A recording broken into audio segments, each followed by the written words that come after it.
La plus grande tragédie de la vie humaine n'est pas la mort, mais une vie sans but, disait le docteur Myles Munroe.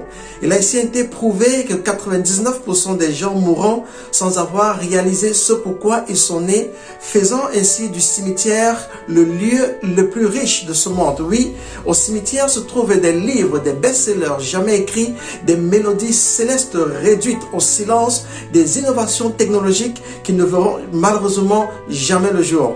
Si tu regardes cette vidéo, c'est certainement parce que tu veux vivre une vie motivée par l'essentiel. Il sera ici question de te présenter 5 raisons pour lesquelles tu dois découvrir qui tu es. Tu dois aller à la rencontre de ton Ikigai, ce que les Japonais considèrent comme étant ta raison de vivre, ce pourquoi tu dois te lever chaque matin, ta mission de vie. Mais avant d'entrer dans le vif du sujet, rappelle-toi que lorsque le but n'est pas connu, l'abus devient inévitable. Générique.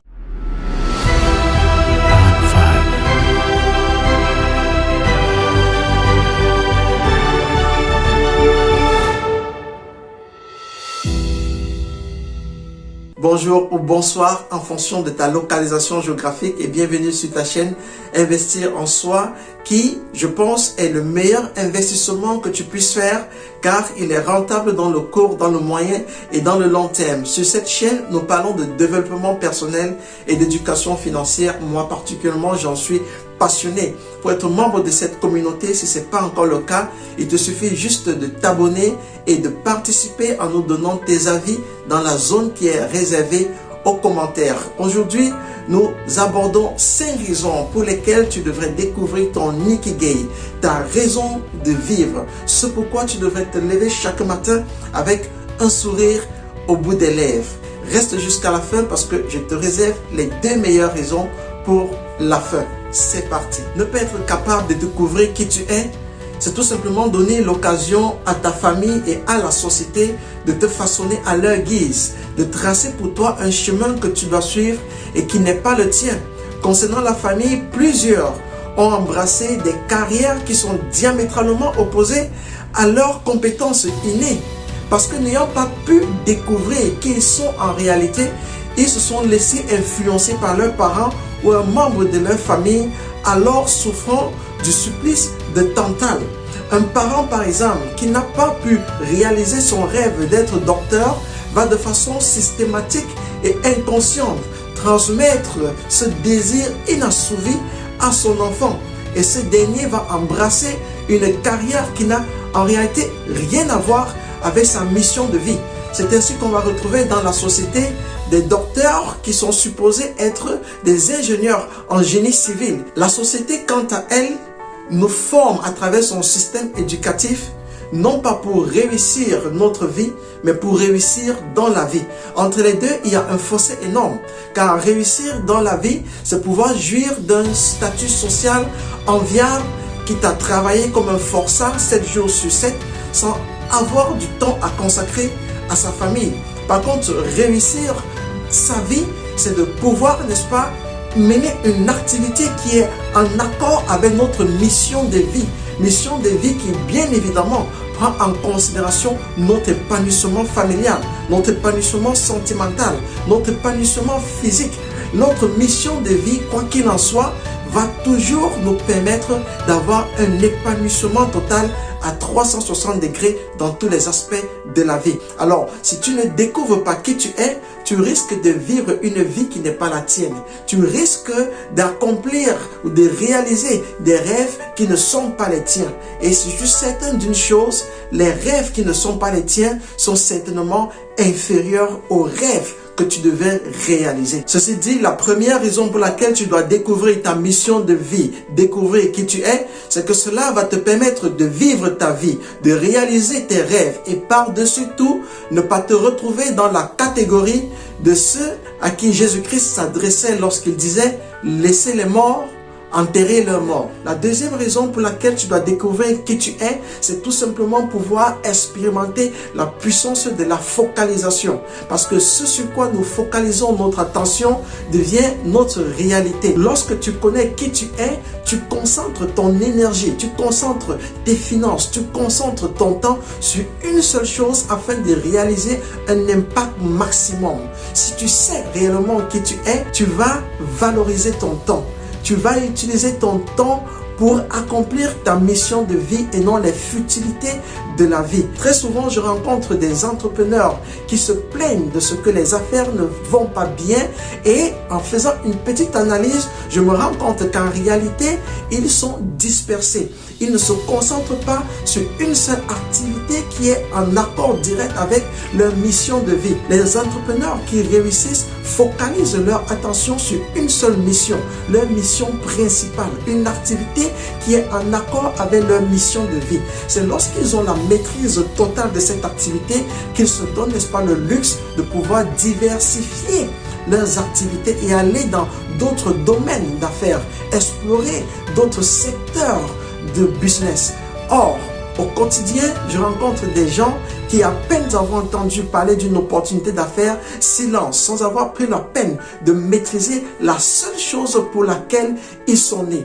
Ainsi, connaître qui tu es te permet de focaliser toute ton attention sur une seule chose, d'en avoir la maîtrise totale et même d'être un expert dans ce domaine-là. La troisième raison pour laquelle tu dois découvrir ta raison d'être, ton ikigai, cela va te permettre d'avoir un état d'esprit exceptionnel. C'est un peu triste lorsque je rencontre des frères africains qui se mordent le front avec les dents d'en bas parce qu'ils estiment être victimes de propos racistes. Être victime de propos racistes te fait traiter de singe n'enlève en rien qui tu es.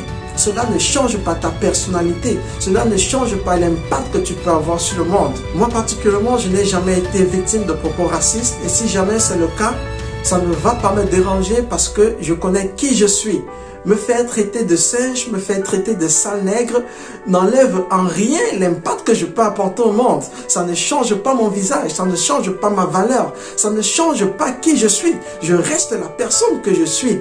Donc, celui qui a des propos racistes à mon endroit ou le raciste, je le considère plutôt comme un individu qui est victime de son ignorance et qui étale au grand jour son ignorance.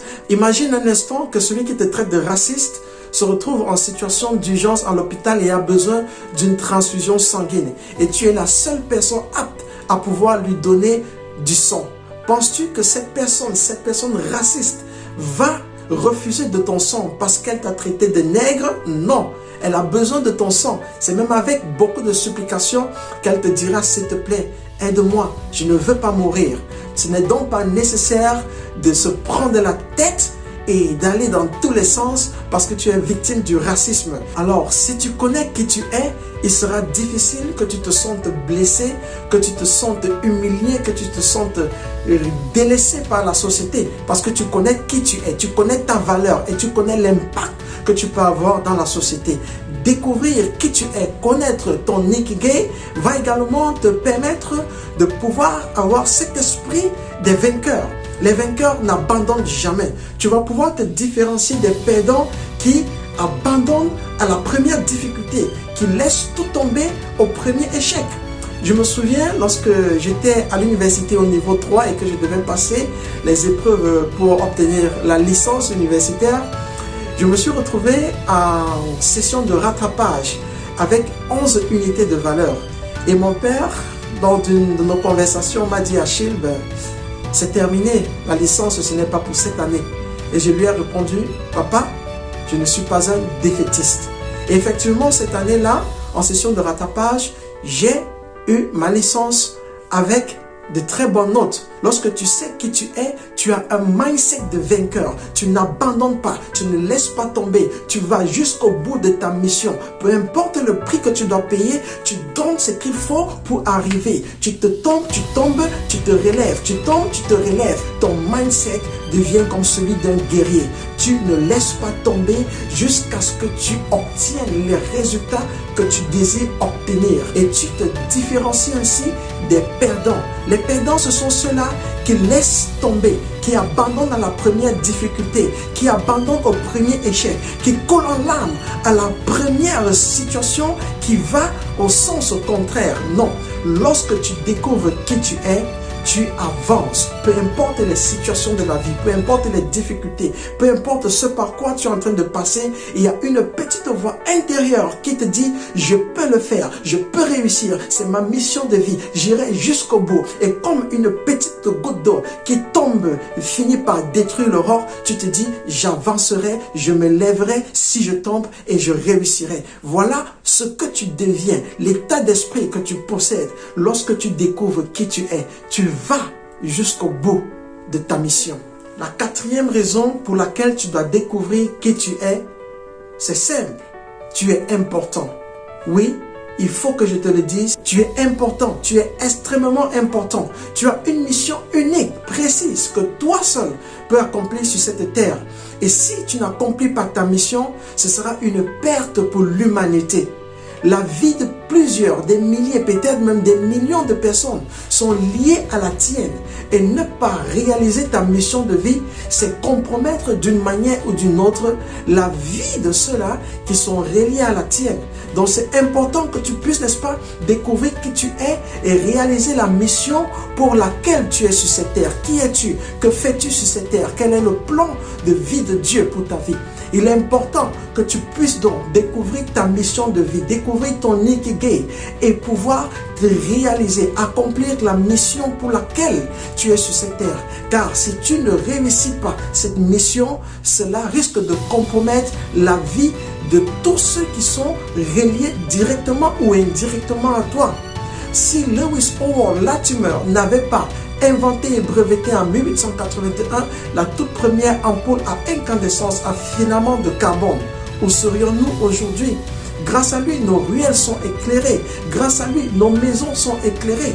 Et cela, d'une certaine manière, réduit le taux de criminalité. Ce que serait l'Afrique du Sud si Nelson Mandela n'avait pas accepté sa mission, cette lourde tâche, cette lourde responsabilité de détruire un système érigé sur les pratiques de ségrégation raciale.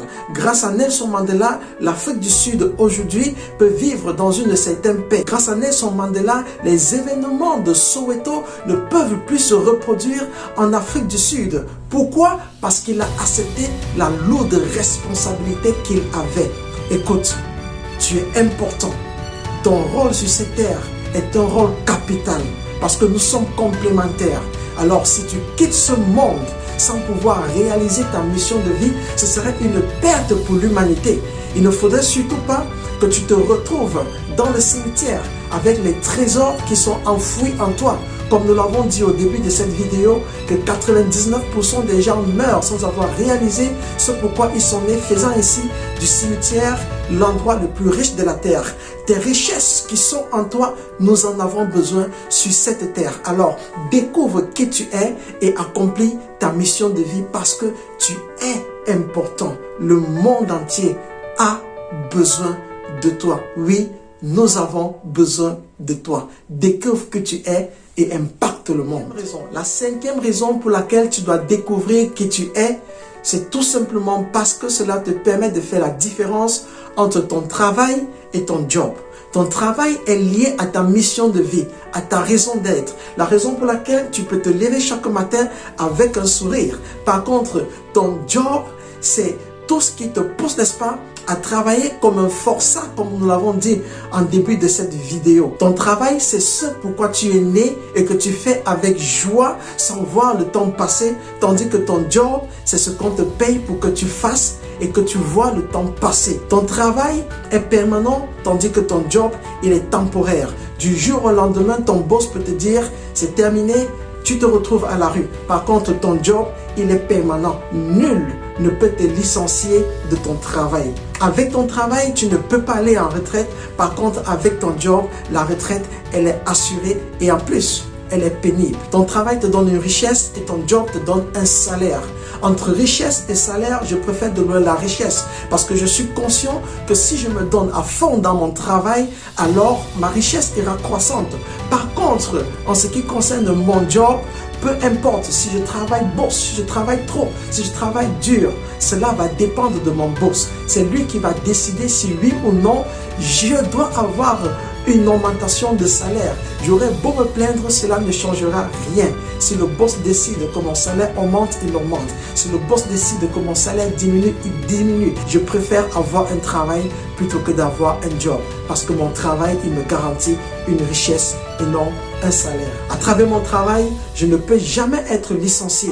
Par contre, avec le job, la possibilité d'être licencié à tout moment est certaine. Si cette vidéo t'a plu, alors n'hésite pas de la liker et de la partager autour de toi. Je te donne rendez-vous dans la zone réservée aux commentaires pour un échange entre toi et moi. Ce que tu penses de ces vidéos, ce que tu penses de l'ikigai, comment est-ce que tu conçois ta mission de vie.